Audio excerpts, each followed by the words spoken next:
C'est une forme assez large pour parler de l'autisme sans déficience intellectuelle.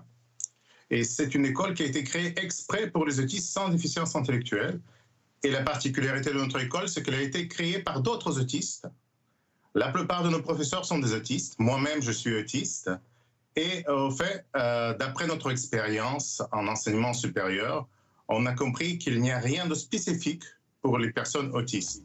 Les statistiques étrangères nous disent, parce qu'il n'y a pas de statistiques en France, américaines entre autres, nous disent qu'il n'y a que 3% d'autistes qui réussissent à faire le parcours supérieur jusqu'au diplôme. Mmh.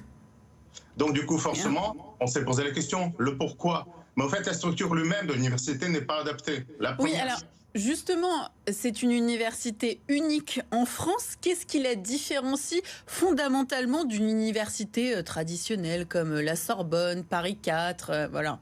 Ouais. Je vais me permettre déjà de vous corriger, il n'est pas unique en France, il est unique en Europe. Parce que quand on a sollicité des aides à la Commission européenne, c'est eux qui nous ont dit, vous êtes unique en Europe, il n'y a pas d'autres.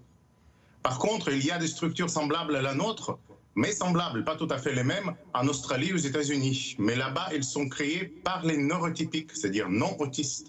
Chez nous, ils sont créés par les autistes. Donc, on a en plus notre expérience. Ce que nous différencie, entre autres, c'est qu'on n'a pas des grands auditoriums de 300 personnes.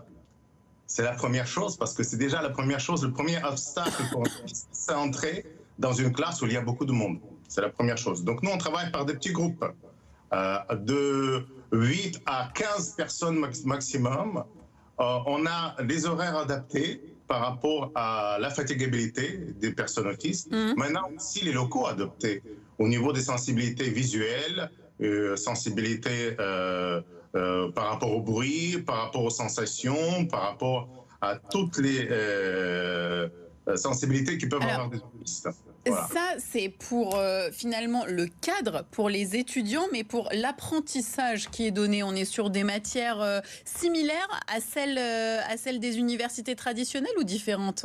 Alors, il y a deux choses. Donc, il y a bien sûr, on doit quand même apprendre un métier. Donc, il y a des matières semblables, bien entendu, mais qui sont enseignées d'une manière adaptée à la pensée autistique, qui est légèrement différente de la pensée neurotypique. Et donc, il faut adapter pour en tirer le mieux.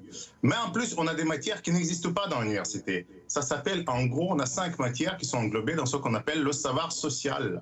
C'est-à-dire toutes les choses que vous, les neurotypiques, vous avez appris tout jeune en jouant à la poupée ou en faisant des actions avec vos camarades. Nous, qui n'ont pas eu ces relations-là, nous, on n'a pas appris. Et pour nous, ça sera toujours d'une manière artificielle, cet apprentissage-là. On doit l'apprendre d'une manière intellectuelle. Et donc, on l'apprend. Par exemple, une de nos choses préférées dans la communication professionnelle, c'est normalement dans la communication professionnelle, on parle de quoi? On parle de votre CV, des choses comme ça. Non, on parle de quoi, comment et pourquoi parler près de la machine à café. Vous connaissez bien et pas nous.